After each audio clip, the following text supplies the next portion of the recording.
Audio কথনে সবাইকে স্বাগত জানাচ্ছি। আজকে আমি শুরু করতে যাচ্ছি সমরেশ মজুমদারের লেখা একটি উপন্যাস। উপন্যাসটির নাম হচ্ছে চোখের জলে শ্যাওলা পড়ে না। উপন্যাসটি আমি 3টি পর্বে ভাগ করে পড়ব। আজকে আমি পড়ছি উপন্যাসটির প্রথম পর্ব।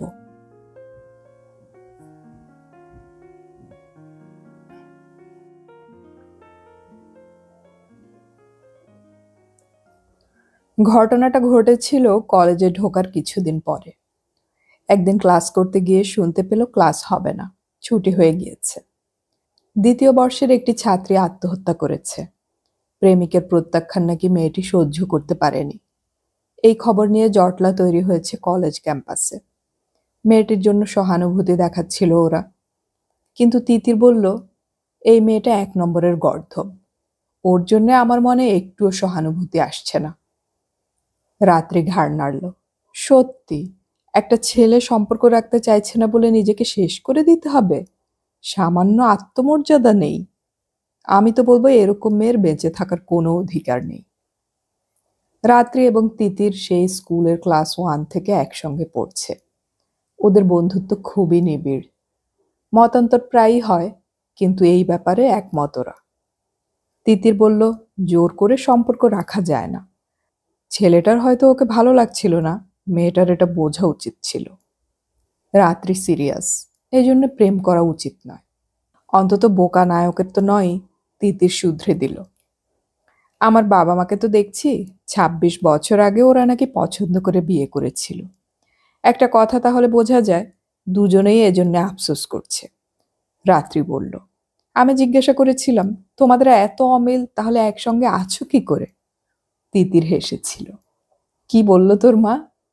রাত্রি বলল, মা নাকি বিয়ের আগে বুঝতে পারেনি, ভাবেনি সারা জীবন ঝিগিরি করে কাটাতে হবে। বাবা কিছু বলে না, শুধুই হাসে। তিতির মাথা নাড়ল। আমাদের মা দিদিমাদের কোনো অ্যাম্বিশন ছিল না, তাই সারা জীবন ধরে অ্যাডজাস্ট করে কাটাতে হয়েছে। রাত্রি বলল, এই যে ইডিয়টটা আত্মহত্যা করলো, ও জানলো না যার জন্য করলো তার সঙ্গে বিয়ে হলে 10 বছরের মধ্যেই প্রেম উড়ে যেত। তখন কেন প্রেম করলাম বলে হা হুতাশ করতো মেয়েটা। এইসব দেখে শুনে একদিন ওরা সিদ্ধান্ত নিল, আর যাই হোক প্রেম করবে না। ওরা জেনেছে এই পৃথিবীর যাবতীয় প্রেম শেষ হয় দুঃখজনকভাবে। বিখ্যাত প্রেম কাহিনীগুলো বিয়োগান্তক। ব্যতিক্রম যেগুলো, সেগুলো মাঝপথেই শেষ হয়ে তারপরে কি হয়েছিল তা লেখক লেখেননি। হাতের 5টা আঙ্গুল যখন সমান নয়, তখন দুটো মানুষের অভ্যেস, ভাবনা চিন্তা কখনোই এক হতে পারে না। প্রেম করার সময় কয়েকটা মিল হতেই পারে, কিন্তু বাকিগুলোকে নিয়ে সারা জীবন নাস্তানাবুদ হতেই হবে। তাছাড়া প্রেমে পড়া মানেই সমস্যাকে ডেকে আনা। অতএব ওই ভুল তারা কখনোই করবে না। বলা বাহুল্য, তিতির এবং রাত্রি সুন্দরী, মেধাবী, বলতে পারে এবং থামতে জানে। এরকম মেয়েদের চারপাশে কলেজের ছেলেরা না এসে পারে না। শুধু তারা নয়, তাদের অধ্যাপকরা অপ্রয়োজনে ডেকে পাঠান। পড়াশোনা নিয়ে যে খোঁজ খবর নেন, তাতে বেশ মজা পায় ওরা। ছেলেদের মধ্যে দুটো ভাগ হয়ে গেল। যাদের মনে নায়ক হওয়ার বাসনা, তারা কয়েকবার চেষ্টা করে বিফল হয়ে ঈষৎ সরে দাঁড়িয়েছে। কিন্তু 2-1 সান্নিধ্য পাবার আকাঙ্ক্ষায় তুই তোকারিতে নেমেছে। নিজেদের ভাই ভাই ভাবতে তাদের ভালো লাগে। একবার একজন সিনিয়র ছেলে, যে আবৃত্তি নাটক করে কলেজে খ্যাত হয়েছে, কলেজে ঢোকার সময় রাত্রির সামনে এসে দাঁড়িয়ে জিজ্ঞাসা করেছিল, কেমন আছো? রাত্রি মাথা নেড়ে বলেছিল, তুমি কেমন আছো? চমৎকার, তোমার সঙ্গে আলাপ করতে এলাম। উদ্দেশ্য? রাত্রি তাকিয়েছিল। ছেলেটি হেসেছিল। বন্ধুত্ব? ওটা তো একতরফা হয় না। কারো সঙ্গে বন্ধুত্ব করতে হলে তাকে কিছু দিতে হয়। আপনি কি দিতে পারেন? রাত্রি জিজ্ঞাসা করেছিল। আমি আমি সঙ্গ দিতে পারি। হেসে উঠেছিল রাত্রি। আমাদের বাড়িতে একটা স্পিচ আছে। বাড়িতে ঢোকা মাত্র সে আমার সঙ্গ ছাড়তেই চায় না। তাকে আমার ভালো লাগে, কিন্তু বন্ধু বলে কি মনে করতে পারি? শর্টান কমন রুমে চলে গিয়েছিল রাত্রি, এবং তারপর থেকে ছেলেটি আর কথা বলতে আসেনি। তিতির হেসে গড়িয়ে পড়েছিল। ঠিক বলেছিস, একদম ঠিক। কিন্তু নিন্দুকের অভাব কখনোই হয় না। একটি নিরীহ ধরনের মেয়ে, শিলা, কমন রুমে এসে বলল, ছেলেগুলো যাচ্ছে তাই। রাত্রি জিজ্ঞাসা করল, কি হলো? ওরা তোমাদের যা তা বলছে, শিলা বলল। আমাদের বলুক, রাত্রি বলল। কিন্তু তিতির ছাড়ার পাত্রী নয়। কোন ছেলেরা? ফোর্থ ইয়ারের। কি বলেছে? বলেছে তোমরা নাকি নির্ঘাত লেসবিয়ান, তাই ছেলেদের সঙ্গে মেলামেশা করো না, নয় নিজেদের মধ্যেই ডুবে থাকো। শেষ পর্যন্ত রাত্রি জিজ্ঞাসা করেছিল, কে বলেছে? কার কথা বলতো? বাদ দে, সরে যেতে চাইল শিলা, কিন্তু তিতির তাকে ছাড়ল না। বাদ দিতে হবে না। প্রত্যেকের কাছে গেল। শিলা একটু ঘাবড়ে গেল। আমি নিজের কানে শুনিনি, শর্মিলা বলা বলি করছিল। কোন শর্মিলা? রাত্রি জানতে চাইল। থার্ড ইয়ারের ফিলোসফি অনার্সের। শিলা সরে গেল সামনে থেকে। থার্ড ইয়ারের ফিলোসফির শর্মিলাকে এই কলেজের সবাই চেনে। লম্বা, রোগা, ছেলেদের মতো চুল ছাটা। সালোয়ার কামিজ পরা ওর শরীরটাকে দেখলে মেয়ে বলে ভাবার কোনো কারণ নেই। মাথা থেকে পা পর্যন্ত বাঁকহীন শরীরে কাট কাট ভাব। ওর যাবতীয় বন্ধুত্ব ছেলেদের সঙ্গে। ইউনিয়নের সক্রিয় কর্মী শর্মিলা মেয়েদের কমন রুমে ঢোকে না। মেয়েদের সঙ্গে কথা বললে 2 মিনিট বাদেই ভাবতে হয় এবার কি বলবো। রাত্রি প্রচণ্ড রেগে গিয়েছিল, কিন্তু তিতির তাকে সামলালো। বলল, ওর সঙ্গে কথা বলতে গেলেই ঝগড়া হবে, আর ওর গলার সঙ্গে আমরা পারবো না। রাত্রি মানতে নারাজ। তাই বলে যা নয় তাই বলবে? ইগনোর কর। রাস্তার কুকুর চেঁচালে হাতের কি কিছু এসে যায়? কিন্তু কয়েকদিন বাদেই সুযোগ পেলে লেজ নাড়ায়। সকাল থেকে বৃষ্টি নেমেছিল।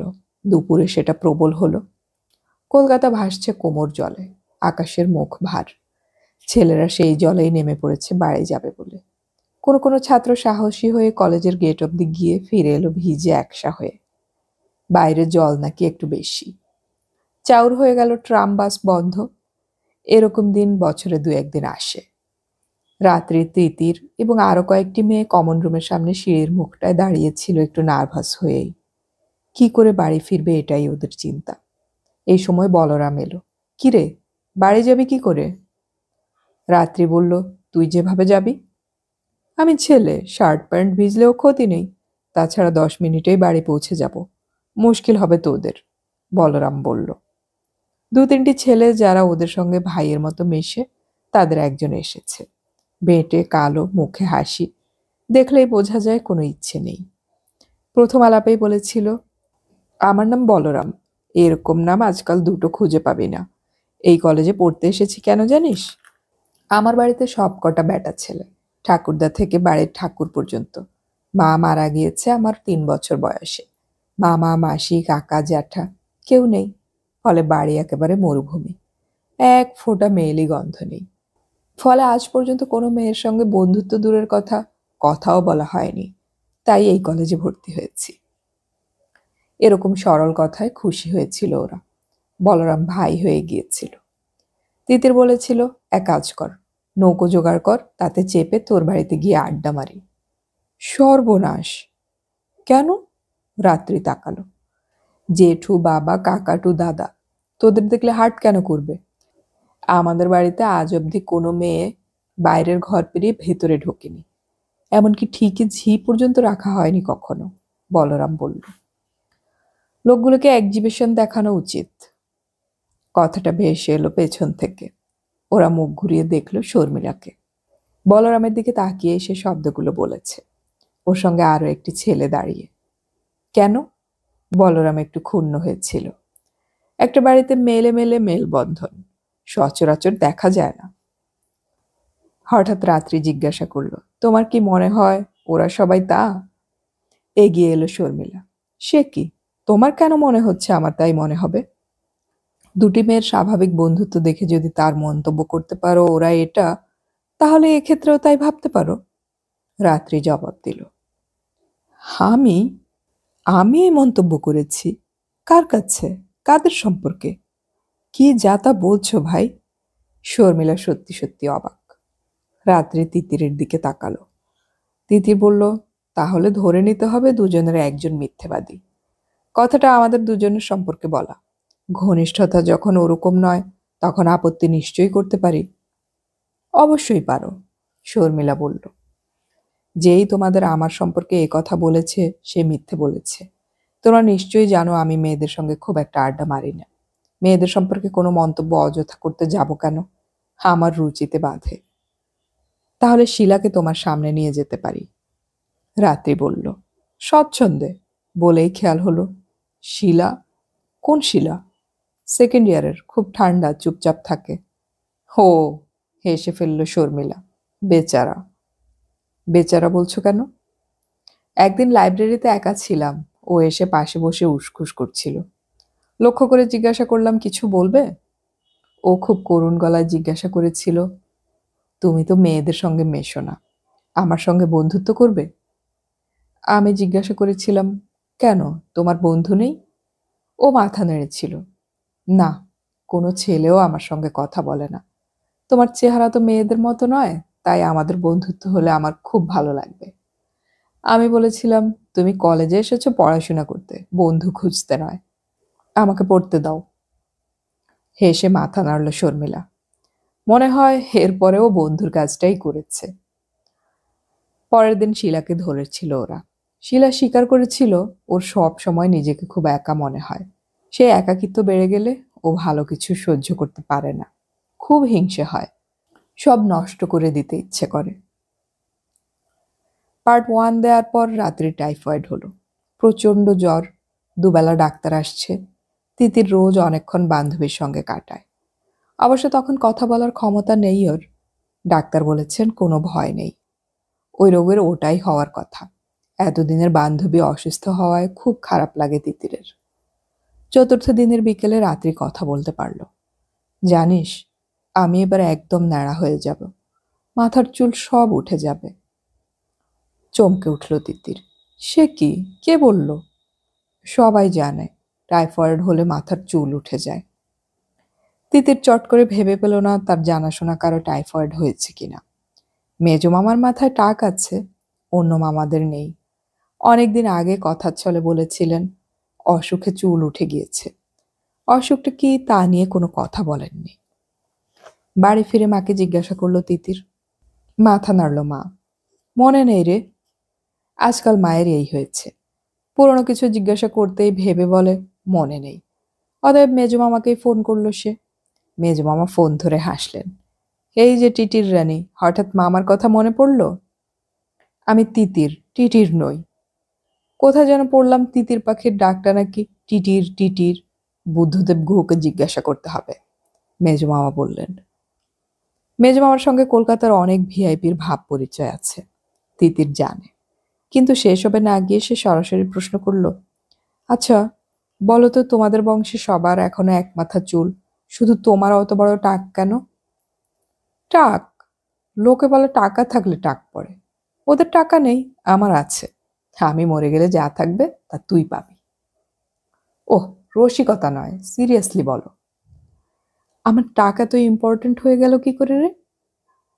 ওহ, তুমি কি আমার প্রশ্নের জবাব দিতে চাইছো না? মেজো মামা হাসলেন। ভাগ্নি, জবাব কি আমিই জানি? শুনেছি স্কুলের শেষের দিকে খুব অসুখ হয়েছিল, 8 মাস বিছানায় ছিলাম। তারপর যখন সুস্থ হলাম তখন একটু একটু করে চুল উঠতে লাগলো। তোর দিদিমা কত রকমের তেল লাগিয়ে এক্সপেরিমেন্ট করে গেল, কিন্তু কোনো লাভ হলো না। তবে 1 মাসে হয়নি, মাসের পর মাস যাওয়ার পর কেশ মুক্ত হয়েছি। কি অসুখ? আমাদের ছেলেবেলায় সাধারণত 2 রকমের অসুখ হতো, জ্বর এবং পেটের অসুখ।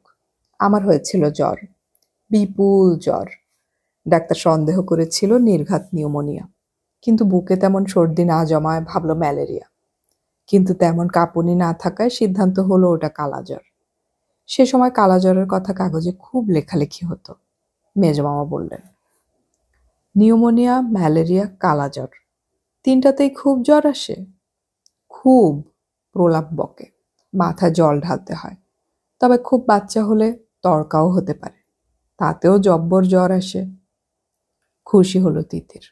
তাহলে তোমার কালাজ্বর হয়েছিল? হলে কি এই অবস্থা হতো?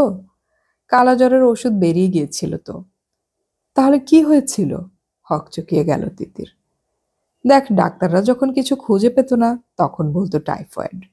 তখন রক্ত পরীক্ষার চল ছিল না যে। টাইফয়েড? সে কি রে, তুই নামটা শুনে ভিড়মি খেলি নাকি?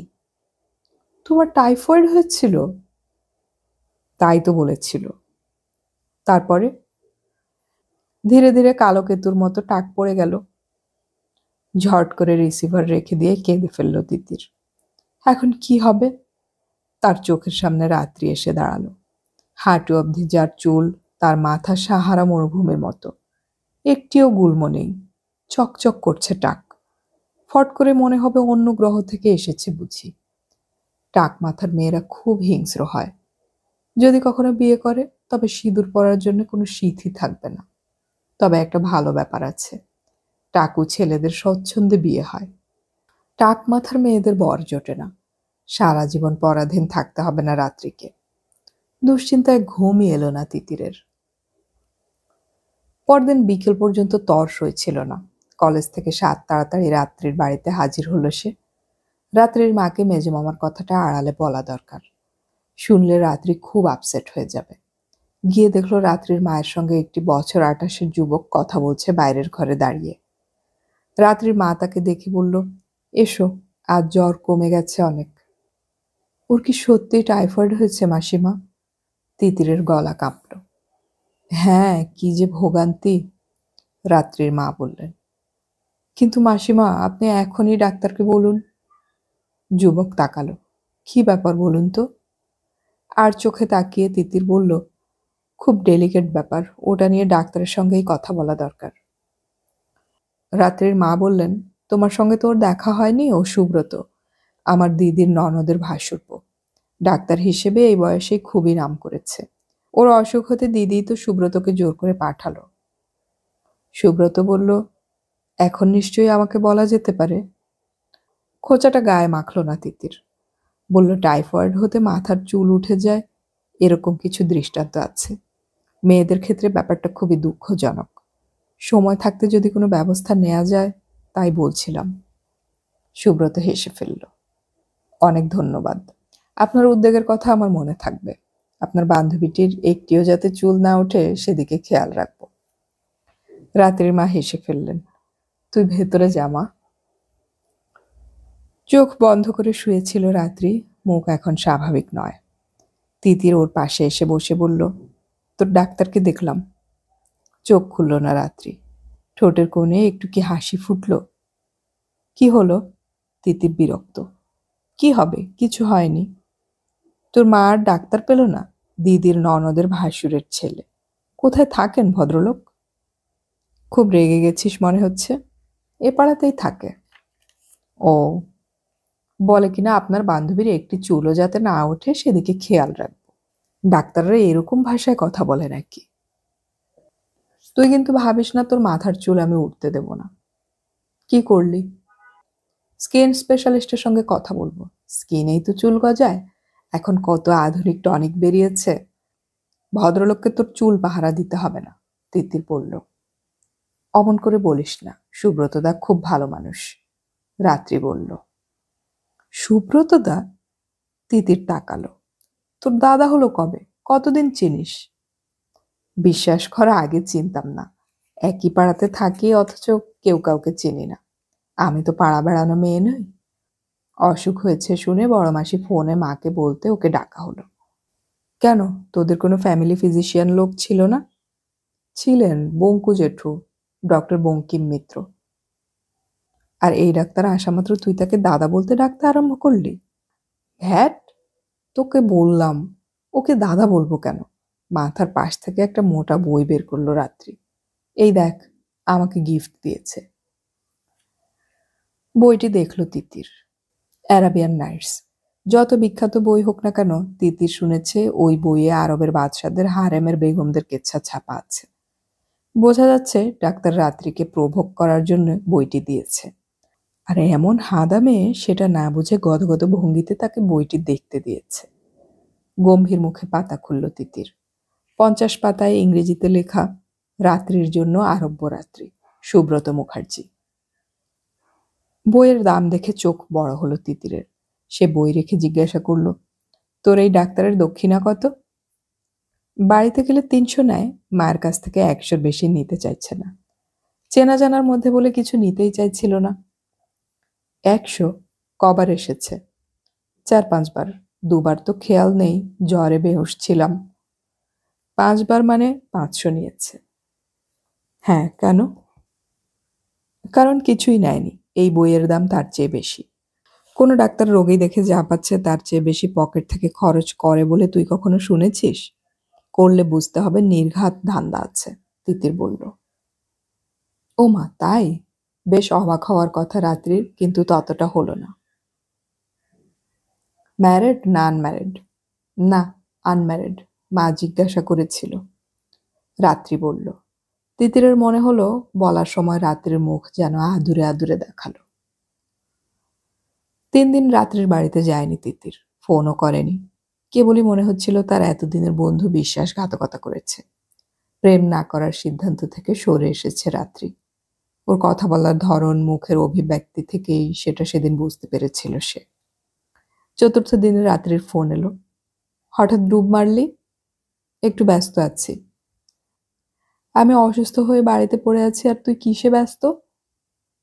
সব কথা কি সবাইকে বলা যায়? এই তিতির, এভাবে কথা বলছিস কেন?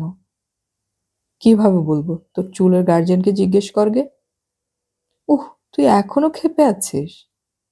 কি বলবি বল। মা তোর সঙ্গে কথা বলবে। আবার মাসিমাকে এর মধ্যে জড়ালি কেন? ধর। একটু পরেই মাসিমার গলা কানে এলো। কি রে তিতির, তোর কি হলো? কিছু না মাসিমা। শরীর ঠিক আছে তো? হ্যাঁ। মা কোথায়? কথা বলবেন? হ্যাঁ, কাজ করলে পরে ফোন করব। অতএব তিতির মাকে ডেকে দিল। তিতিরের মা আদ্যোপান্ত সংসারী মানুষ। ফোন ধরে বললেন, কেমন আছেন? রাত্রি এখন কেমন? ভালো, কয়েকটা দিন পরেই কলেজে যাবে। রাত্রির মা বললেন। আপনি সেই কবে একবার এসেছিলেন? এবার যাব। তার আগে বলুন, ভালো পাত্র পেলে মেয়ের বিয়ে দেবেন? নিশ্চয়ই। আমি তো এক পায়ে খাড়া, কিন্তু উনি বলেন আজকাল ভালো পাত্র মানে সোনার পাথর বাটি। উনি চান মেয়ে এমএ পাশ করে চাকরি করুক, নিজের পায়ে দাঁড়াক, তারপর ওসব হবে। আমার বিয়ে হয়েছিল 16 বছর বয়সে, ফ্রক পরতে পরতে বিয়ে। মেয়ের তো 21 হতে চলল। সেই তো বরের ঘর করতেই হবে যখন, তখন দেরি করে কি লাভ? তিতিরের মা এ বিষয়ে কথা বলার সুযোগ পেলে থামতেই চান না। রাত্রির মা বললেন, এখনকার মেয়েদের তো ঘাট ধরে বিয়ের পিঁড়িতে বসানো যায় না। আমারটি যেমন। এতদিন বলতো বিয়েই করব না, এখন মনে হচ্ছে একটু নিমরাজি হচ্ছে। আসলে ভয় কোথায় জানেন? ফট করে আজে বাজে কোনো ছেলের সঙ্গে প্রেম করে না বসে। না না, ওরা প্রেম করার পাত্রীই নয়। তা আপনার হাতে কি কোনো ভালো ছেলে আছে? তিতিরের মা জানতে চাইলেন। আছে। কিছু মনে করবেন না, রাত্রির সঙ্গে সম্বন্ধ করছেন না কেন? কি বলবো বলুন, রাত্রিকে তার বউ হিসেবে পছন্দ নয়। হুমা, সে কি অত সুন্দর মেয়ে! তিতির এগিয়ে এলো। মা এবার থামো, অনেক হয়েছে। চুপ কর, তোর গায়ে ফোসকা পড়ছে নাকি? হ্যাঁ পড়ছে। যত বাজে কথা, তিতির বলল। মেয়ে সুন্দর হলে কি হবে, দাদার মতো ব্যবহার করে। দাদার মতো? আপনাদের বাড়িতে আসে নাকি ছেলেটি? আসতো না, রাত্রির অসুখের পর কদিন এসেছে। ও ডাক্তার। বাহ, তাহলে তো অবস্থা ভালোই। তবে? তবে ডাক্তাররা বাড়িতে সময় দিতে পারে না, রাত দুপুরে ডাক এলেই ছুটতে হয়। ঠিক আছে, ওর বাবার সঙ্গে কথা বলি। আচ্ছা, রাখছি। ফোন নামিয়ে রেখে দিলেন তিতিরের মা। সেই বিকেলে তিতির গেল রাত্রির বাড়িতে। রাত্রি এখন অনেকটাই ভালো। বলল, আয়। এসব কি হচ্ছে? তিতির গনগনে। আমি কিছুই জানি না, মাকে জিজ্ঞাসা কর। রাত্রি বলল, তুই এই ডাক্তারের কথা ভেবে দুর্বল হয়েছিলি না? রাত্রি চুপ করে থাকলো। জবাব দে। হুম, তবে বেশি নয়, একটু একটু। বিশ্বাসঘাতকতা করেছিলি। আমাদের প্রেম করার কথা ছিল না। করিনি তো, কিচ্ছু বলিনি ওকে। বলিনি বলে আমাকে বোন বলে ভেবে নিয়েছে। বললে নিশ্চয়ই। থাক। শেষ করতে দিল না রাত্রিকে তিতির। লোকটা তোকে আরব্য রাত্রি পড়তে দিয়েছিল, বোনকে কেউ দেয় না এটা। মা বলল, তোর সঙ্গে আলাপ হওয়ার পর থেকেই মাঝে মাঝে খোঁজ নিচ্ছে, তুই কেন আসছিস না জানতে চেয়েছে। ঢ্যাঁড়স! আমি বলছি কি, তোর সঙ্গে ওর প্রেম হয়নি। ও যদি তোকে বিয়ে করে খুশি হয় তুই রাজি হয়ে যা। আমরা কখনো বিয়ে করব না তা তো বলিনি। তোর সঙ্গে ওকে ভালো মানাবে তিতির। ইম্পসিবল! তিতির চেঁচিয়ে উঠল। কেন? ওকে বিয়ে করতে সারা জীবন ধরে মনে হবে তোর ওই বইটা দিয়ে ভাব জমাতে চেয়েছিল। মনে হবে তোর মন দুর্বল হয়েছিল যার জন্য তার সঙ্গে আমি বাস করছি। তিতির বলল।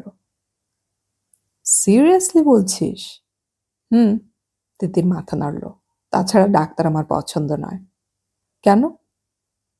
মা তো বলে ডাক্তারদের অনেক রোজগার। সেটা তো কালোবাজারিরাও করে। কিন্তু নিত্য নতুন মেয়ে পেশেন্টের বুকে স্টেথো ধরে বেড়াবে, এটা আমি সহ্য করতে পারবো না। মাসিমাকে বলে দিবি এক পাও না এগোতে। হাত বাড়ালো রাত্রি। তাহলে আমাদের বন্ধুত্ব থাকছে? 100 বার। হাত মেলালো তিতির। কিন্তু জানিস তিতির, আমার না ওর জন্য খুব কষ্ট হচ্ছে। কষ্ট হচ্ছে? হ্যাঁ, বেচারা তোকে চেয়েও পেল না। অবশ্য চাইলো কখন? যখন আমি সাড়া দিলাম না। ও তোকে বোনের মতো দেখে, মাসিমা বলেছে। মা দেখে কি করবে? তোর সঙ্গে সম্পর্ক হলে আমাকে অন্য চোখে কি করে দেখবে সেটা তো স্পষ্ট নয়। হুম। আমি তোকে কথা দিচ্ছি, প্রেম করব না। সেই কথা তো অনেক আগেই হয়ে গেছে। না, তবু তুই আমাকে একটা বই এনে দিবি। কি বই? ও যখন একটা বই গিফট দিয়েছে, আমারও দেয়া উচিত। বুদ্ধদেব বসুর একটা বই। রজনী হলো উতলা। রাত্রি! চিৎকার করলো তিতির। আমি এটুকুনি ইঙ্গিত দেব, প্রেম করব না, মায়েরই। যদি ও বুঝতে পারে তাহলে ওকে অপেক্ষা করতে হবে যতদিন না নিজের পায়ে দাঁড়ায়। বিয়েতে তো আমাদের দুজনের আপত্তি নেই, তাই না? তিতির কিছু ভাবতে না পেরে হেসে ফেললো ফিক করে। তুই একটা যাচ্ছে তাই। রাত্রি কথা রেখেছিল, এটা বিশ্বাস করে তিতির। সুব্রতর সঙ্গে ওর যে কোনো যোগাযোগ নেই, হ্যাংলার মতো ফোন করে না, এটা সে নানাভাবে যাচাই করে। দুই বন্ধুর কলেজের শেষ পরীক্ষার ফল স্কুলের মতোই হলো। স্কুলে একবার রাত্রি 5-6 নম্বর বেশি পেত, তিতিরও তার পরের বার এই ব্যবধানে এগিয়ে থাকত। গ্র্যাজুয়েশনের অনার্সের মার্কশিট এনে দেখা গেল দুজনের ব্যবধান মাত্র 3 নম্বরের। তিতির এগিয়ে। দুজনেই প্রথম শ্রেণী পেয়েছে। তিতির গম্ভীর গলা বলেছিল, অসুখের পর তুই যদি ওইরকম ইমোশনাল না হয়ে পড়তিস তাহলে আমার চেয়ে বেশি নাম্বার পেতিস। রাত্রি প্রতিবাদ করেছিল, দূর, আমি মোটেই ওসব হইনি। আর যদি বা হই তাহলে একদিনের বেশি নয়। ক্যান্সার এইডসের চেয়ে মারাত্মক অসুখ প্রেমে পড়া। তোর ভাগ্য ভালো, তাই খুব জোর বেঁচে গেছিস। এমএ পড়তে গিয়ে সাবধানে থাকবি। মনে রাখবি এর ছেলেরা অনেক বেশি ডেসপারেট। উপদেশ দিয়েছিল তিতির। এর ক্লাস শুরু হলো। ওরা দুজন একই সেকশনে। ওদের ক্লাসের সুমিতাভ নামের প্রেসিডেন্সি কলেজ থেকে আসা একটি ছেলেকে প্রায় হিরোর মর্যাদা দিয়েছে সবাই। এমনকি প্রফেসররা ক্লাসে এসে ওর সাথে মনের আনন্দে কথা বলতেন। ছেলেটা শুধু ফার্স্ট ক্লাস ফার্স্ট নয়, ইতিমধ্যে কবিতা লিখে বিরাট পুরস্কারও পেয়ে গেছে। ক্লাসের সব ছেলে মেয়ে ওর সঙ্গে কথা বলতে পারলে খুশি হয়, কিন্তু রাত্রি এবং তিতির ওকে এড়িয়ে চলে। সেদিন ক্লাসে ঢুকতে সিঁড়িতে পা দিতেই সুমিতাভের মুখোমুখি হয়ে গেল ওরা।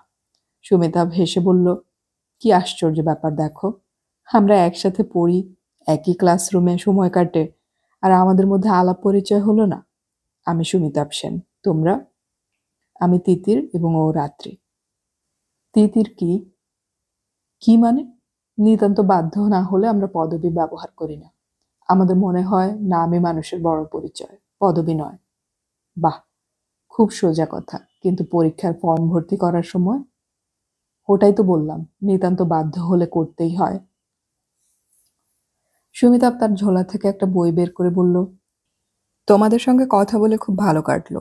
এটা আমার নতুন বই, বেশি কপি সঙ্গে নেই, তোমরা দুজনে সময় পেলে পড়ো। বইটি নিতে হয়েছিল ভিন্নতর কারণে। মাঝখানে একটা পিরিয়ড যা ছিল, ওরা লাইব্রেরিতে গেল। চারপাশে প্রচুর বই, মনে হয় বইয়ের বাগানে আছি। রাত্রি বইটা বের করে খুলল।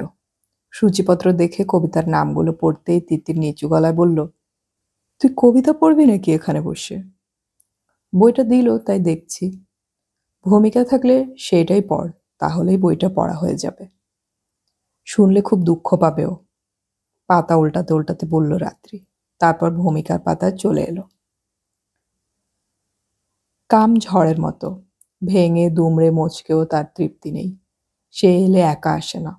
ঝড় যেমন মেঘ টেনে আনে, আকাশ ঝেঁটিয়ে সেই মেঘ জড়ো করে শব্দ ফাটায়, আগুন নিয়ে লুফোলুফি করে, চিরে ফেলে গোটা মহাকাশ, তেমনি কাম সঙ্গী করে শরীরের প্রতিটি রোমকূপকে যেখানে বারবার কদম ফোটায়, শারীরিক মতে সেই কদম সিক্ত না করলে কামের যেন মুক্তি নেই। ঠিক কালবৈশাখীর মতো কামাবন্ত আসে শান্তির শীতলতা। কামের মরণ নেই, যেমন নেই মৌসুমি বাতাসের। প্রতিরোধে দিক বদলাতে পারে অথবা সাময়িক ম্রিয়মাণ হতে পারে, কিন্তু বাধা বন্ধনহীন উদ্যম আকাঙ্ক্ষার সঞ্চয় সে করে যায় অবিরাম। জলপ্রপাতের মতো মাটির বুকে আছড়ে পড়াই তার আনন্দ। প্রেম এক অস্তিত্ববিহীন পরম অস্তিত্ব, বাতাসে মিলিয়ে যাওয়া সুবাসের মতো, যাকে স্মরণে রাখা যায় কিন্তু ধারণ করা যায় না। চাল ধোয়া হাতের গন্ধ, মধ্যরাত্রে আকাশে হঠাৎ উঁকি মারা সেই আদুরে নীলে অথবা নিজের জন্যে, একান্ত নিজের জন্যে চিলতে হাসিতে সে জানান দিয়ে যায় আমি আছি। প্রেম এক ঈশ্বরীয় মত, যে কখনো গর্ভধারণ করে না, তাই প্রেম জন্ম দেয় না। প্রেম শুধুই নেয়, নিয়ে যায় আমরণ। কাম যদি মুক্তি, তাহলে প্রেম তৃপ্তি। এই কবিতায় আমি একই সঙ্গে মুক্তি এবং তৃপ্তি পেতে চেয়েছি। সুমিতভ। রাত্রির চোখ, গাল, নাকের পাটায়া যেন অদ্ভুত এক আলো চলকে চলকে উঠছিল। পাশে বসে তিতির সেটা লক্ষ্য করছিল। শেষ পর্যন্ত চাপা গলায় বলল, কি হচ্ছে কি? মাথা খারাপ হয়ে যাবে, শ্বাস ফেলল রাত্রি। দেখতেই পাচ্ছি, দেখি। হাত বাড়ালো তিতির। পড়, দেখ, তোরও মাথা ঝিমঝিম করবে। রাত্রি বইটি বন্ধুকে দিল। তিতির পড়ল না, বইটাকে খাতার নিচে রেখে দিল। বাড়ি ফেরার সময় রাত্রি বলল, চল, আমাদের বাড়ি হয়ে যাবি। ইচ্ছে ছিল না তেমন, তবু তিতির রাজি হলো। রাত্রির ঘরে গিয়ে আরাম করে বসলো তিতির। ওদের জানালা দিয়ে অনেকটা দূর দেখা যায়। হঠাৎ দূরের ছাদে একজনকে ব্যায়াম করতে দেখে তিতির বলল, লোকটা কি রে? ছাদে শুধু জাঙ্গিয়া পরে কেউ ব্যায়াম করে? করতে হয় জিমে যাক। বাবরিদা তো? রাত্রি সুমিতাভর বই নিয়ে বসলো। বাবরিদা মানে? লক্ষ্য কর, বাবরি চুল রাখে লোকটা। ভোর থেকে সন্ধে পর্যন্ত চান্স পেলে ব্যায়াম করে যায় বাবরিদা। এই জানালা খোলা থাকলে তো কথাই নেই, অবিরাম ব্যায়াম। রাত্রি বলল, ভ্যাট, সত্যি? হ্যাঁ রে, আমি সেই ক্লাস 7 থেকে দেখে আসছি। ওই দূরের ছাদে দাঁড়িয়েই মাসল দেখায়, কখনো রাস্তায় সামনে আসে না। হতে পারে, আমি পড়েছি যারা ব্যায়াম করে তারা বেসিক্যালি ভীতু হয়। বাবরির কথা ছাড়, কবির কবিতা থেকে তোকে পড়ে শোনাই। তুই দেখছি নাছোড় বান্দা, ভূমিকাটা পড়। ফাটাফাটি। গলা পরিষ্কার করে নিল রাত্রি, তারপর বেশ আবেগ দিয়ে পড়তে লাগলো। কাম ঝড়ের মতো, ভেঙে দুমড়ে মচকেও তার তৃপ্তি নেই। সে এলে একা আসে না। ঝট করে খানিকটা নিচে চলে গেল রাত্রি। আর প্রেম এক অস্তিত্ববিহীন পরম অস্তিত্ব, বাতাসে মিলিয়ে যাওয়া সুবাসের মতো, যাকে স্মরণে রাখা যায় কিন্তু ধারণ করা যায় না। রাত্রি তাকালো তিতিরের দিকে। তিতির মুখ ভ্যাটকালো। হেই পড়েই তুই তখন রাধা রাধা ভাব করছিলি? এ তো ভাব চুরি করে লেখা। ভাব চুরি? পড়িসনি? প্রেম জীবনকে দেয় ঐশ্বর্য, মৃত্যুকে দেয় মহিমা, যাযাবরের দৃষ্টিপাত। তুই যা অপছন্দ করিস তার এক্সট্রিমে যাস। আমার তো ফাটাফাটি লেগেছে। কি দারুণ লাইন! প্রেম শুধুই নেয়, নিয়ে যায় আমরণ। চোখ বন্ধ করলো রাত্রি। তুই মরবি, তোকে বাঁচাবে কার সাধ্য? উঠে পড়ল তিতির। তারপর দরজা অব্দি গিয়ে ঘুরে দাঁড়ালো। পৃথিবীতে এমন একটাও প্রেম হয়েছে যার পরিণতিতে কান্না নেই? জেনে শুনে বিষ খাস না রাত্রি। পরের দিন যে সুমিতাভর সামনে পড়তে হবে তা ভাবেনি তিতির। ক্যাম্পাসে ঢুকতেই সুমিতাভ যেন মাটি ফুঁড়ে উঠে এলো। তিতির, তোমার কথাই ভাবছিলাম, একেই বোধহয় টেলিপ্যাথি বলে। বাংলায় একটা ভাব শব্দ আছে, কাকতালীয়, তিতির বলল। কাক? আমাকে দেখে তোমার কাকের কথা মনে পড়লো? কেন, কাক খারাপ নাকি? ডোমেস্টিক পাখি, মানুষের প্রচুর উপকার করে, তাই না? আচ্ছা চলি। আরে দাঁড়াও, পড়েছ? কি? হায় ভগবান, কাল তোমাদের বইটা দিয়েছিলাম যে। ও হ্যাঁ, মানে শুনেছি। তার মানে? একজন পড়েছে আমি শুনেছি। তাও ভালো, গন্ধ নাকে গেলে অর্ধেক খাওয়া হয়ে যায়। কেমন জানো? 1 সপ্তাহেই প্রথম সংস্করণ বিক্রি হয়ে গেছে। সুমিতাভ হাসল। এরপরে ভালো না লেগে উপায় আছে? তিতির চলে এলো আর কথা বাড়াতে না দিয়ে। সেদিন ক্লাসে কাণ্ডটা করল সুমিতাভ। অধ্যাপক অসীম কৃষ্ণ সেন ক্লাসে ঢুকে সুমিতাভকে ডাকলেন। করেছ কি হে? শুনলাম ফার্স্ট এডিশন বিক্রি হয়ে গেল। কবিতার বইয়ের এমন কাটতে সচরাচর শোনা যায় না। অভিনন্দন। আপনি আমাকে স্নেহ করেন তাই এরকম বলছেন, কিন্তু যারা স্নেহ করে না তারা আমাকে স্বীকৃতি দেবে না, সুমিতাভ বলল।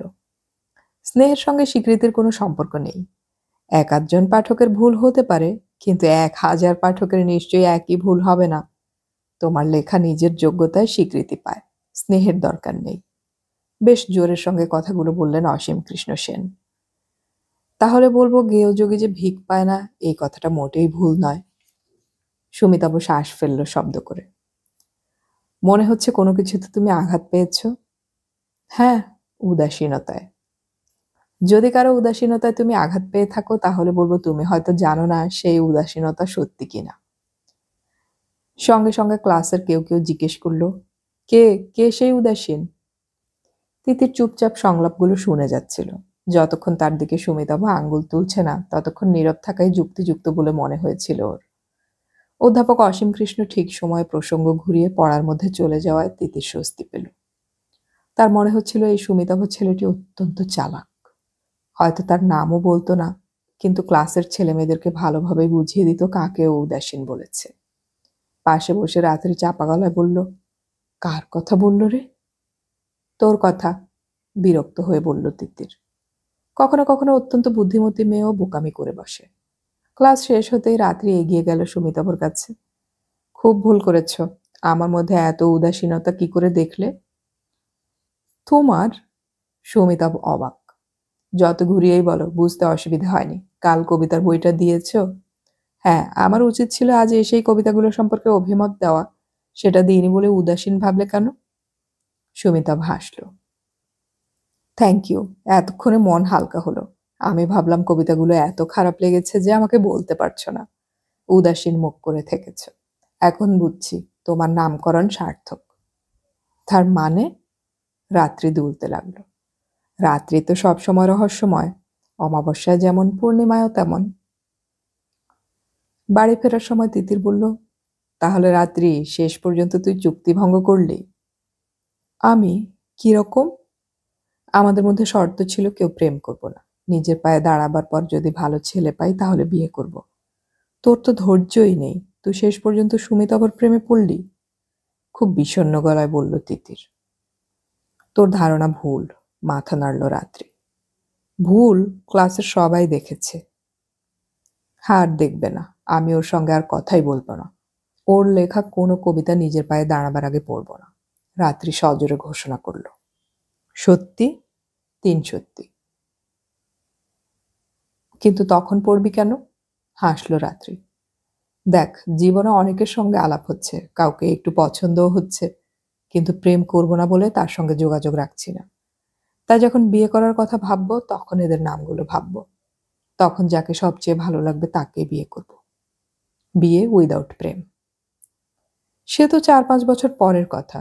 তখন যদি দেখিস সেই ছেলেটির বিয়ে হয়ে গেছে বা অন্য মেয়ের সঙ্গে স্টেডি প্রেম করছে, তখন কি করবি? ওর পরিণতির জন্য খারাপ লাগবে। ও যদি প্রেম করে তাহলে ওকে শুধুই দিয়ে যেতে হবে, পাবে না কিছুই। হাসল রাত্রি। তিতির অবাক হয়ে গেল। চুক্তি তো ভাঙছে না রাত্রি ঠিকই, কিন্তু সে জিজ্ঞাসা করল, তোর সেই লিস্টে এখন পর্যন্ত কার কার নাম আছে? এই সেই ডাক্তার আর সুমিতা? হ্যাঁ রে, এখন পর্যন্ত 2 জন। তবে 4 বছরে নিশ্চয়ই আরো কয়েকজন রোমান্টিক ছেলের সঙ্গে দেখা হবে। যখন আমি ঝাড়াই বাছাই করব তখন তুই আমাকে হেল্প করিস ভাই, রাত্রি আন্তরিকভাবে বলল। তিতির বান্ধবীর দিকে তাকালো, প্রেমে পড়ে মাথা খারাপের কথা সে শুনেছে, কিন্তু না পড়েই যে এরকম মাথা খারাপ হতে পারে সে শোনেনি। আজকাল ইংরেজি কাগজগুলোতে সপ্তাহের একদিন চাকরির বিজ্ঞাপন ছাপে।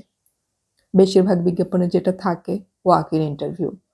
তুমি তোমার যাবতীয় সার্টিফিকেট সঙ্গে করে সোজা চলে এসো, আমাদের প্রয়োজনের সঙ্গে মিলে গেলে তোমাকে জিজ্ঞাসাবাদ করে চাকরি দিয়ে দেব।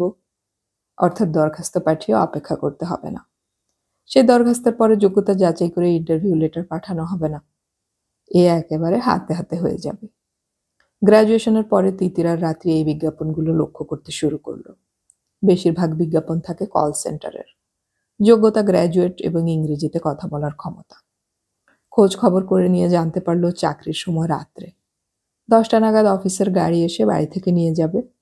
কলকাতা যখন ঘুমাচ্ছে তখন আমেরিকার অফিসের কাজ শুরু হচ্ছে। টেলিফোনে সেখানকার সম্ভাব্য ক্লায়েন্টদের সঙ্গে কথা বলে তাকে কোম্পানির কাজের সঙ্গে যুক্ত হতে রাজি করানোটাই হলো কাজ। যদি সারা রাতে সাফল্য পাওয়া না যায় তাতে কোনো ক্ষতি নেই, পরের রাতগুলো আছে তার জন্য। মাইনের শুরু 12,000 থেকে, সিনিয়ররা 20,000 পাচ্ছে। এর উপর আছে বেশি সংখ্যা ক্লায়েন্টকে রাজি করাতে পারলে উপরি টাকা। রাত্রি খুব উৎসুক ছিল একটা পৃথিবী বিখ্যাত কোম্পানির বিজ্ঞাপনে সাড়া দিয়ে ডাকা হলো ইন্টারভিউতে যেতে। কিন্তু তিতির মাথা নাড়ল, অসম্ভব। কেন? রাত্রি তাকালো। দেখছিস না কাজের সময় রাত্রে, গোটা রাত ধরে। তাতে কি হয়েছে? সারাদিন ধরে ঘুমোবো, রাতে কাজ করব। হাতে কত টাকা জমবে বুঝতে পারছিস? পারছি, কিন্তু আমি রাত জাগতে পারি না। মাথা নাড়ল তিতির। তাছাড়া এখন পারিস না, দিনে জেগে থাকিস বলে। তখন দেখবি দিনের বেলা না ঘুমিয়ে পারবি না। তাছাড়া বাড়ির কথা ভাবছিস? সম্মানের সঙ্গে চাকরি করে ভালো মাইনে পায়, একটু খুঁতখুঁতানি থাকলেও পরে সেটা চলে যাবে। রাত্রি হাসল। তিতির রেগে গেল। আমি বাবা মায়ের কথা বলছি না। এই চাকরি করলে তোর নিজের সংসার কখনো হবে না। সারা জীবন এভাবেই থাকতে হবে। হকচকিয়ে গেল রাত্রি। একটু ভাবল। হ্যাঁ, তাদের মধ্যে শর্ত আছে কেউ প্রেম করবে না, নিজের পায়ে দাঁড়িয়ে ইচ্ছে করলে বিয়েতে রাজি হতে পারে। নিজের সংসার মানে বিয়ে করা। কথাটা ঠিক।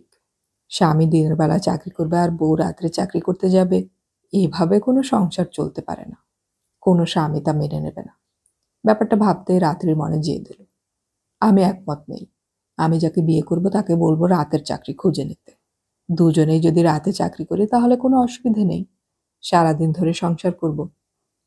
হো হো করে হেসে উঠেছিল তিতির। তোর মাথাটা একদম গেছে। প্রথম কথা, তুই বললেই তোর সেই অজানা বরটা শুনবে কেন? শুনবে, কারণ বিয়ের আগে সেই শর্ত থাকবে। তাহলে তুই বিয়ে করার জন্য ছেলেই পাবি না। ধর তোর স্বামী একজন অধ্যাপক। সারা রাত ধরে কোন কলেজ খোলা থাকবে? 95% অফিস দিনের বেলায় কাজ হয়। এই শর্ত মানলে তো ছেলেটাকে বেকার বসে থাকতে হবে। না, এই চাকরি আমাদের জন্য নয়, তিতির বলল। দুজনেরই বাড়িতে কোনো আপত্তি নেই চাকরির ব্যাপারে, তবে রাত জেগে চাকরি করা চলবে না। চেহারা খারাপ হয়ে যাবে, সামাজিক জীবনযাপন থাকবে না। দুজনের বাড়ি থেকে সময় দেওয়া হয়েছে, তোমাদের 26 বছর বয়সের মধ্যে পড়াশোনা চাকরি খোঁজা শেষ করে নিতে হবে, তারপরে বিয়ের ব্যবস্থা হবে। হাতে সময় ছিল, ওরা একটু নিশ্চিন্ত। দুজনেই পড়াশোনা চালিয়ে যাচ্ছিল, কিন্তু তিতিরের ক্ষেত্রে একটু অন্যরকম ঘটনা ঘটল। তিতিরের বাবা শক্তিপদবাবু ভালো চাকরি করেন, কোনো নেশা করেন না। অফিসে যাওয়ার সময় বাড়ি থেকে জল আর খাবার নিয়ে যান। কোনো অসুখ নেই। সেই মানুষ রবিবারের দুপুরের খাওয়ার পর বুকে যন্ত্রণা অনুভব করলেন। প্রথমে তিনি ভেবেছিলেন অম্বল হয়ে গেছে। অ্যান্টাসিড খেলেন, কিন্তু তাতে যন্ত্রণা কমল না। একটু পরে ঘামতে লাগলেন তিনি। পাড়াতেই ডাক্তার, তখন চেম্বার শেষ করে তিনি উঠছিলেন। তিতির গিয়ে তাকে ডেকে নিয়ে এলো। প্রাথমিক পরীক্ষা করে তিনি নার্সিংহোমে ফোন করে অ্যাম্বুলেন্স আনিয়ে শক্তিপদবাবুকে পাঠিয়ে দিলেন সেখানে। ওর স্ত্রীকে আলাদা ডেকে বললেন হার্ট অ্যাটাক, তবে মনে হচ্ছে ভয়ের কিছু নেই। আকস্মিক এই ঘটনাটা বাড়ির চেহারা বদলে দিল। বাবা না থাকলে কি হবে সেই দুশ্চিন্তায় সবার চোখ থেকে ঘুম চলে গেল।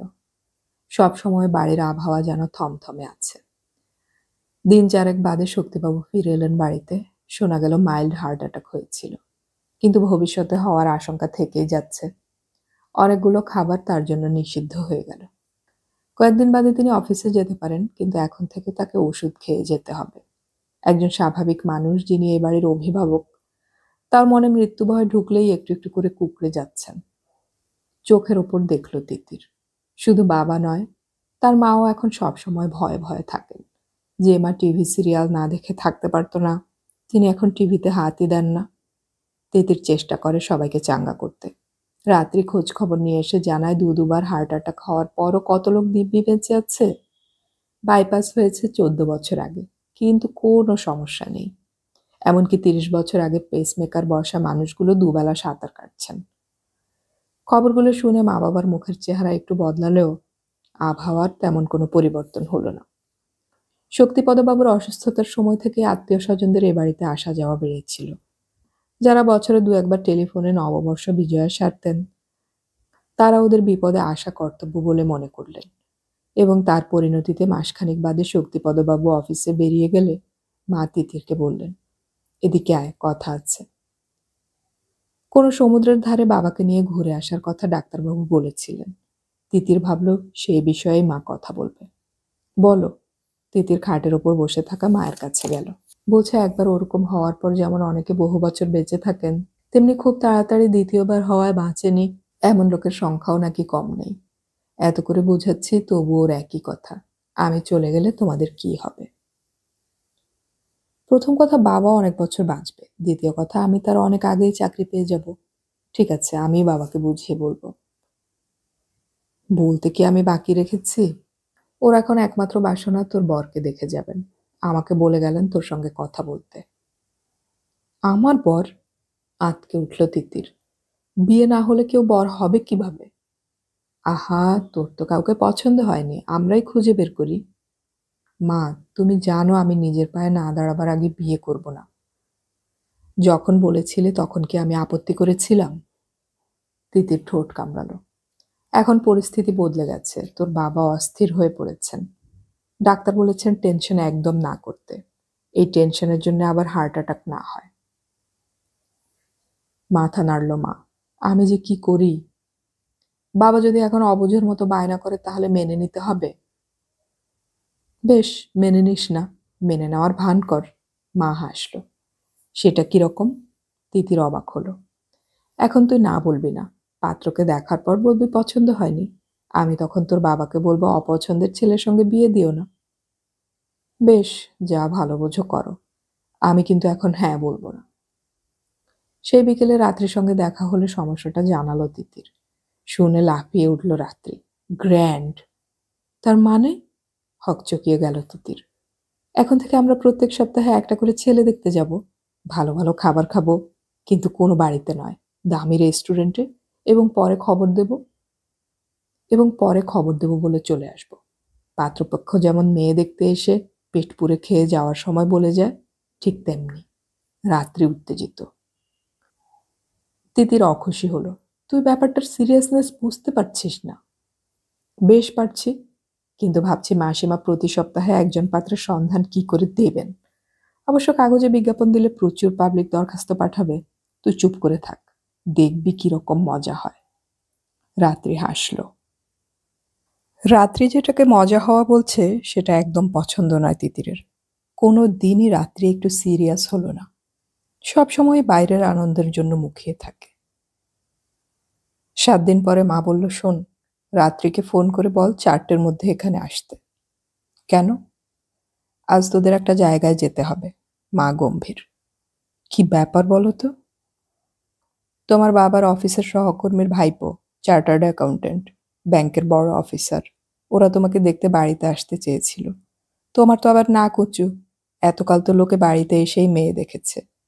আমাকেও তোর বাবা বাড়িতে এসেই দেখেছিল। আবার এক কথা বলছো? বাজারে গিয়ে লোকে যেমন বেগুন পটল ভালো কি খারাপ দেখে তবে কেনে, তেমনি আমি চেয়ারে বসে থাকবো আর ওরা জবাই করবে?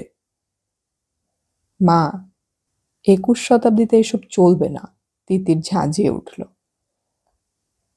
বিয়ের পাত্রে নিজেকে পটল বেগুন ভাবছে, এরকম কথা জীবনে শুনিনি। থাকবে, ওরা ফ্লোরিস রেস্টুরেন্টে বিকেল 5টার সময় থাকবে। তোমরা সেখানে গিয়ে আমাদের ধন্য করো। মা বলল, তারা আমাদের চেনে না, আমরাও না। তাহলে? ছেলে কালো স্যুট পরে আসবে, সাদা জামা আর টাই, সঙ্গে বন্ধু থাকবে। সে পরে আসবে পাজামা পাঞ্জাবি। মা চলে গেল। রাত্রি এলো ঠিক 4:05 আগে। তাকে দেখে অবাক হয়ে গেল তিতির। হে কি রে, এরকম নায়িকা সেজেছিস কেন? বাহ, জীবনে প্রথমবার এরকম অ্যাডভেঞ্চারে যাচ্ছি, সেজে যাব না? ভালোই হলো। মানে? তোকেই ওরা পছন্দ করবে, আমি নেমন্তন্ন খাবো? তিতির হাসল। ইস, আমার দিকে তাকালে চোখ গেলে দেব। তাছাড়া কেউ পছন্দ করলেই আমি বিয়ে করব? আমার প্রতিজ্ঞার কথা ভুলে গেলি? রাত্রি এবার একটু সিরিয়াস। কোনটা বলতো? ওই যে বিয়ের আগে যারা আমার দিকে প্রেম প্রেম চোখে তাকিয়েছিল, তাদের জবাই করার শপথ নিয়েছিলাম, তুই ভুলে গেলি? ও তাই তো। হালকা সেজে তিতির যখন রাত্রির সঙ্গে বেরোচ্ছে, তখন মা টাকা দিল। এটা রেখে দে, ট্যাক্সিতে যাবি, নইলে চেহারা এলোমেলো হয়ে যাবে। রেস্টুরেন্টের খাবারের টাকাও দিতে হবে। টাকাটা নিল তিতির। পার্ক স্ট্রিটের ফ্লোরিস রেস্টুরেন্টে ওরা একবারই ঢুকেছিল, কিন্তু বসেনি। কাউন্টার থেকে কেক কিনে চলে এসেছিল। শীতাতপ নিয়ন্ত্রিত মূল্যবান রেস্টুরেন্টে বসে খাওয়া তখন ওদের পক্ষে বিলাসিতা ছিল। আজ যখন ওরা কোণের টেবিলে গিয়ে বসলো, তখন ঘড়িতে 5টা বাজতে 5। বসা মাত্র ওয়েটার এলো মেনু কার্ড নিয়ে। রাত্রি বলল, একটু পরে বলছি। লোকটি ভালো, মাথা নেড়ে চলে গেল। তিতির বলল, খুব অস্বস্তি হচ্ছে, মা বাবা যে কি করে। রাত্রি মুখ তুলে পুরো রেস্টুরেন্ট খুঁটিয়ে দেখে বলল, নো স্যুট, নো পাঞ্জাবি। না এলেই বাঁচা যায়, তিতির বলল। আচ্ছা, ওরা এলে কি আমাদের টেবিলে বসতে বলবো? একদম না, দূর থেকে দেখেই চলে যাব। তোকে চিনতে পারলে তো চলে আসবে। চিনবে কি করে? ও, ধর যদি এলো, চা কেক তো বলতেই হবে। বিলটা আমাদেরই পে করা উচিত, তাই না? অবশ্য ছেলেরা সাধারণত মেয়েদের টাকা দিতে দেয় না। ওহ রাত্রি, এসব কিছুই হবে না, ওরা ওদের মতো বসবে। বলতে বলতে সে ইশারা করে ওয়েটারকে ডাকলো। তারপর কফি আর চিকেন প্যাটিসের অর্ডার দিল। এই সময় আরো দুটো মেয়ে রেস্টুরেন্টে ঢুকলো। একজন জিন্স আর টপ, অন্যজন সালোয়ার কামিজ। দেখেই বোঝা যায় ইংরেজি মাধ্যমে পড়েছে। ওদের ভালো টাকা আছে। ওরা বসলো ও পাশের টেবিলে। চিকেন প্যাটিস এসে গেল। তিতির যখন কাঁটা চামচ বাগিয়ে ধরেছে, ঠিক তখনই রাত্রির গলা শুনল। এসেছে, এরাই মনে হচ্ছে। মুখ না তুলে তিতির জিজ্ঞাসা করলো, বসেছে? হ্যাঁ, আমাদের উল্টো দিকে, মেয়ে দুটোর পাশের টেবিল। রাত্রি বলল। এবার তিতির মুখ তুলল। স্যুট পরা লোকটার মাথার চুল বেশ কম, গায়ের রং শ্যামলা, গোঁফ আছে, হাত দিয়ে চুল ঠিক করছে। পাশে বসা পাঞ্জাবি পরা লোকটি দেখতে অনেক ভালো। সে স্যুট পরাকে কিছু বলাতে মুখ ঘুরিয়ে জিন্সের সুন্দরীকে দেখল। দেখে মাথা নেড়ে সালোয়ার কামিজকে ইশারায় বন্ধুকে দেখিয়ে দিল। তিতির বলল, বাহ, চমৎকার। কেন রে? রাত্রি অবাক হলো। ওরা ভাবছে ওই দুটো মেয়ের একজনকে দেখতে এসেছে। রাত্রি একটু তাকালো, তারপর বলল, হ্যাঁ রে, কথা বলছে আর মেয়েদের দিকে তাকাচ্ছে। আহা, বেচারা বুঝতেই পারছে না, তিতির বলল কৃত্রিম গলায়। কিন্তু কালো স্যুট টেকো, কবছরের মধ্যে মাথায় মরুভূমি হয়ে যাবে। গোঁফখানা যেন কেমন। আচ্ছা, গোঁফে টাক পড়বে না? জানি না, কিন্তু পাঞ্জাবি বেশ হ্যান্ডসাম, হাসিটাও সুন্দর। তুই মন ভরে দেখ। না, আর লাইবিলিটি বাড়াবো না। তার মানে? আমার ভালো লাগছে বুঝলে ও প্রেমে পড়ে যাবে, তাহলে মুশকিল হবে। বিয়ের আগে ওর সঙ্গেও কথা বলতে হবে। না বাবা, আর লিস্টের নাম বাড়াতে চাই না। রাত্রি ঘন ঘন মাথা নাড়ল। এই সময় স্যুট পরা পাত্র উঠে দাঁড়াতেই তিতিরের মনে হলো লোকটার উচ্চতা কখনোই 5'3" বেশি নয়। তার নিজের উচ্চতা 1 ইঞ্চি হিল পরলে 5'4" হয়ে যায়। তার মানে সাধারণভাবে ও ছেলেদের তুলনায় বেটে। স্যুট পরা লোকটি মেয়ে দুটো টেবিলে গিয়ে হাত জোড় করে কিছু বলতে জিন্স পরা মেয়েটি উঠে দাঁড়িয়ে চিৎকার করলো, what? Who told you that we are waiting for you? ওয়েটাররা ছুটে এলো। ম্যানেজমেন্টের একজন হন্তদন্ত হয়ে এগিয়ে এলেন। তিতি বলল, তাড়াতাড়ি খেয়ে নে হাদারাম, এখান থেকে কাটতে হবে। রং নাম্বার করে ফেলেছে রে বেচারা। শোন, বেরোবার সময় তুই ওই দিক দিয়ে আর আমি এই দিক দিয়ে বেরোবো। একা দেখলে ওরা ভাবতেই পারবে না আমাদের সঙ্গে দেখা করতে এখানে এসেছিল। তাড়াতাড়ি খা, তিতির বলল। তুই যদি কালো স্যুটকে অপছন্দ করিস, আমি তাহলে তোকে সমর্থন করব। Thank you. তবে পাঞ্জাবি পরা ছেলেটা বেশ ভালো। তুই তোর লিস্টে রেখে দে ওর নাম। নামটা তো জানি না, যাওয়ার সময় জিজ্ঞেস করে যাস। ধ্যাত। মা সব শুনে গালে হাত দিয়ে বসে থাকলো। তারপর বলল, তোর বাবা নিশ্চয়ই ছেলেটাকে চোখে দেখেনি। বউয়ের চেয়ে বর বেটে হলে কেউ সম্বন্ধ করে? তার চেয়ে বড় কথা, লোকটার মাথায় কিচ্ছু নেই। রাত্রি বলল, কি করে বুঝলে? নইলে জিন্স পরা পাঞ্জাবি পাঞ্জাবি দেখতে কোনো মেয়েকেও জিজ্ঞাসা করতো নাকি তিতির কিনা? আপনাদের মেয়ের বিয়ের সম্বন্ধ যেখানে হচ্ছে সেখানে জিন্স পরে যেতে পারে? রাত্রি হাসল। যা তা বলেছে মেয়েটা। না মা, নিজে দেখতে কেমন সেটা ভুলে গিয়ে একটা মেয়েকে দেখতে পেয়ে তাকে অ্যাপ্রোচ করবে? বামনরাই তো চাঁদের দিকে হাত বাড়ায়, তিতির বলল। ব্যাপারটা শুনে গুম হয়ে গেলেন তিতিরের বাবা। মেয়েরা যা বলছে তা যদি সত্যি হয় তাহলে এই ছেলেকে জামাই করা যায় না। অফিসে গিয়ে সহকর্মীকে ঘটনাটা বললেন। ভদ্রলোক অবাক। কি কাণ্ড! ছোকরা বলল আপনার মেয়ে নাকি ফ্লোরিসে যায়নি। ওকে ওসব কথা বলবেন, ওর সঙ্গে পাঞ্জাবি পরা বন্ধু ছিল। ছি ছি, আমার সহকর্মীর মেয়ে ওরকম পোশাক পরে যাবে সে ভাবলো কি করে? দিন 15 পরে আবার রাত্রির আর তিতিরের ডাক পড়ল বাড়িতে। না, এবার রেস্টুরেন্টে নয়, রবিবার সকালে একাডেমিতে তাদের যেতে হবে নাটক দেখতে। টিকিট কাটা হয়ে গেছে দুজনের। পাত্রকে জানিয়ে দেওয়া হবে সিট নাম্বার। রাত্রি বলল, তার মানে ছেলেটাও নাটক দেখতে যাচ্ছে? বাহ, না হলেও তিতিরকে দেখবে কি করে? তাহলে তার শর্ট নাম্বারটা আমাদের বলে দেবেন। একতরফা ভদ্রলোক দেখবেন, এ কেমন কথা? রাত্রি বলল। তিতিরের মা রেগে গেলেন। এসবের কোনো দরকার ছিল না। ছেলে বন্ধুদের নিয়ে আমাদের বাড়িতে এসে তোদের সঙ্গে গল্প করে চলে যেত, কোনো ঝামেলা থাকতো না। তিতির তো ওটা করতেই চাইছে না, নিজেকে আলু বেগুন ভাবছে। রাত্রি জিজ্ঞাসা করলো, ছেলে কি করে? শুনলাম কম্পিউটারের ডিগ্রি নিয়ে বিদেশে ফার্মে বড় চাকরি করে। বয়স? বেশি না, এটাই চিন্তা। কেন? তিতিরের থেকে মাত্র 3 বছরের বড়। এখন তো তাই ভালো। ওর নাম কি মাসিমা? তিমির। মায়ের ঘর থেকে মেয়ের ঘরে এলো। মেয়ে তখন টিভিতে অ্যানিম্যাল ওয়ার্ল্ড দেখছে। রাত্রি বলল, আর জন্তু জানোয়ার দেখতে হবে না, মনে হচ্ছে এবার তিনি আসছেন। কি মুশকিল বলতো, এর চেয়ে প্রেম করা সহজ ছিল। কি করবি বল, সিদ্ধান্ত নিয়েছিলাম প্রেম করব না বলে। এখন তো সিদ্ধান্ত ভাঙার কোনো জায়গা নেই। একদিক দিয়ে ভালোই হয়েছে। রাত্রি হাসল। আর ভালো। তিতির টিভি বন্ধ করলো। ধর তুই 5 বছর আগে কলেজে ঢুকেই প্রেমে পড়ে গিয়েছিলি। এই প্রেম 5 বছর ধরে চুটিয়ে করে এতদিনে টায়ার্ড হয়ে পড়তিস। আর কোনো নতুন কথা তোর স্টকে থাকতো না যা বিয়ের পরে বলতে পারবি। তখন শুধু বিয়ে করার জন্যই বিয়ে করা হতো। কি ভয়ঙ্কর ব্যাপার বলতো। তা থেকে তুই আমি বেঁচে গেছি। আমরা বিয়ের পর দারুণ প্রেম করব। আর যার সঙ্গে বিয়ে হবে সে হাদা গঙ্গারাম যদি রসকসহীন হয়, সেই লোকটার সঙ্গে কথা বলতে ইচ্ছে করবে? তিতির উঠে দাঁড়ালো। তোর ভাবি পাত্র কম্পিউটার ইঞ্জিনিয়ার, বড় চাকরি করে। হাদা গঙ্গারাম বা নিরস হবে বলে মনে হয় না। চল যাচাই করে দেখি। সকাল 10টায় নাটক শুরু হবে। মিনিট 15 আগে ওরা পৌঁছে দেখলো প্রচুর দর্শক প্রেক্ষাগৃহের বাইরে দাঁড়িয়ে গল্প করছেন।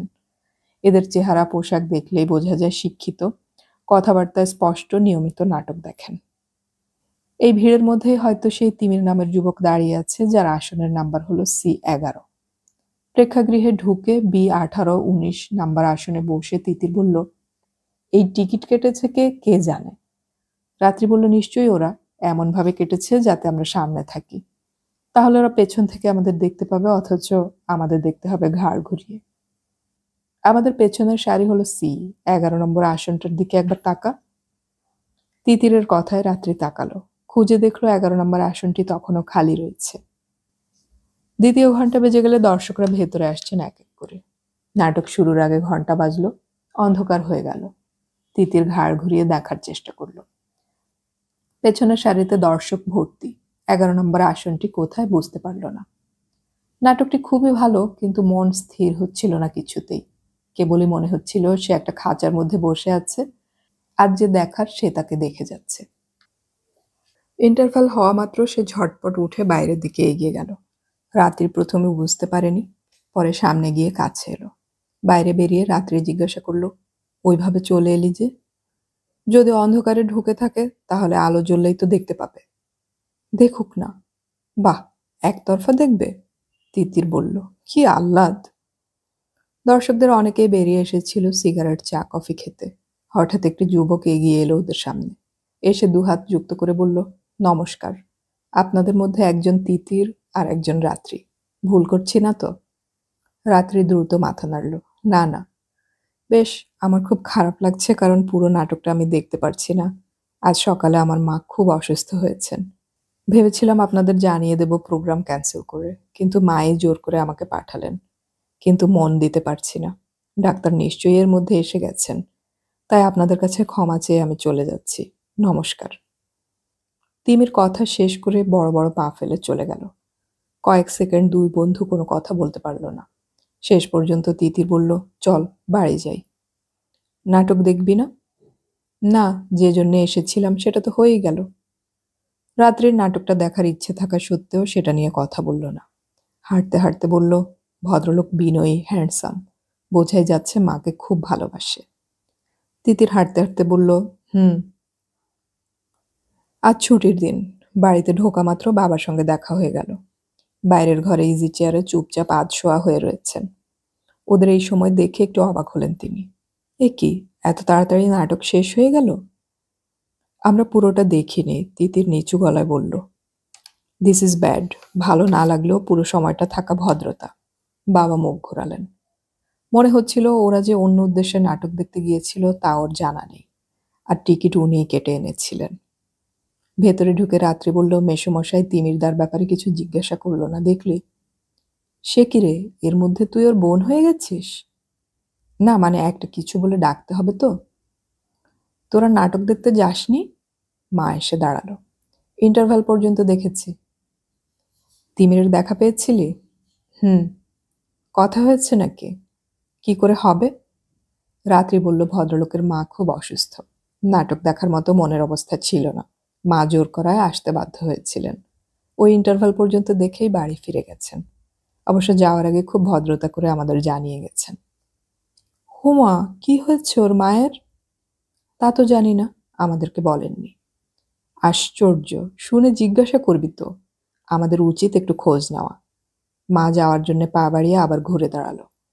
উনি তো মুখে কুলু পেটেছেন, তোকে কিছু বলেছে? পছন্দ না হলে ওর মায়ের খোঁজ নিয়ে কি হবে? রাত্রি তাকালো তিতিরের দিকে। তারপর বলল, আপনি বলেছিলেন ছেলে বছর তিনেকের বড় হবে, কিন্তু দেখে মনে হলো প্রায় একই বয়সী। হে মা, সে কি রে? মায়ের চোখ বড় হলো। লম্বা চওড়া চেহারা নয়, দোহারা। 74 উত্তম কুমারের মতো। তাহলে তো রোগা পটকা। মা মাথা নাড়ল। কথাবার্তা বেশ ভালো আর কর্তব্যবোধ আছে, রাত্রি বলল। সেটা কি করে বুঝলি? বাহ, মা অসুস্থ বলে ইন্টারভ্যালেই বাড়ি ফিরে গেল। হুম, আবার মা না ওটা না হয়। মানে? রাত্রি জিজ্ঞাসা করল। অনেক ছেলে আছে যারা মা ছাড়া কিছুই বোঝে না। মা চাইলে বউকেও মেরে বাড়ি থেকে তাড়িয়ে দেবে। সেরকম না হয়, মা বলল। রাত্রি বলল, ঠিক বলেছেন মাসিমা, অতিভক্তি চোরের লক্ষণ। এই সময় তিতির মুখ না খুলে পারল না। আশ্চর্য, ভদ্রলোক বড়জোর মিনিট খানেক আমাদের সঙ্গে কথা বলেছেন, আর তোমরা তার সম্পর্কে কিছু না জেনে গপ্প বানিয়ে যাচ্ছ। আমার পক্ষে আর এভাবে পাত্র দেখতে যাওয়া সম্ভব নয়। রাত্রি বলল, তুই তো একবারও বললি না পছন্দ হয়েছে কিনা। আগেরবার অপছন্দ হয়েছিল, এবার সেই অনুভূতি হচ্ছে না। তবে পছন্দ হয়েছে কিনা বলতে টলতে পারবো না এখনই। তিতির নিজের ঘরের দিকে এগিয়ে গেল।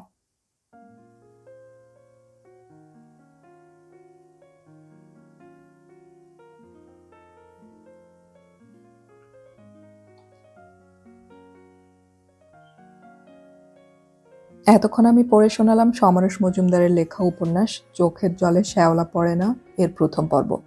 উপন্যাসটির বাকি পর্বগুলো আমরা খুব শীঘ্রই আপলোড করার চেষ্টা করব, শোনার আমন্ত্রণ রইল। অডিও কথনে আমাদের গল্প পাঠ ভালো লাগলে চ্যানেলটি সাবস্ক্রাইব করে রাখুন এবং বন্ধুদেরকে শেয়ার করুন। আমাদের গল্প পাঠ আপনাদের কেমন লাগছে তা কমেন্টে অবশ্যই জানাবেন। আপনাদের কোনো গল্প পাঠের অনুরোধ থাকলে সেটাও কমেন্টে জানাতে পারেন। গল্প পড়ি, গল্প শুনি, বাংলা গল্প ছড়িয়ে পড়ুক সবখানে।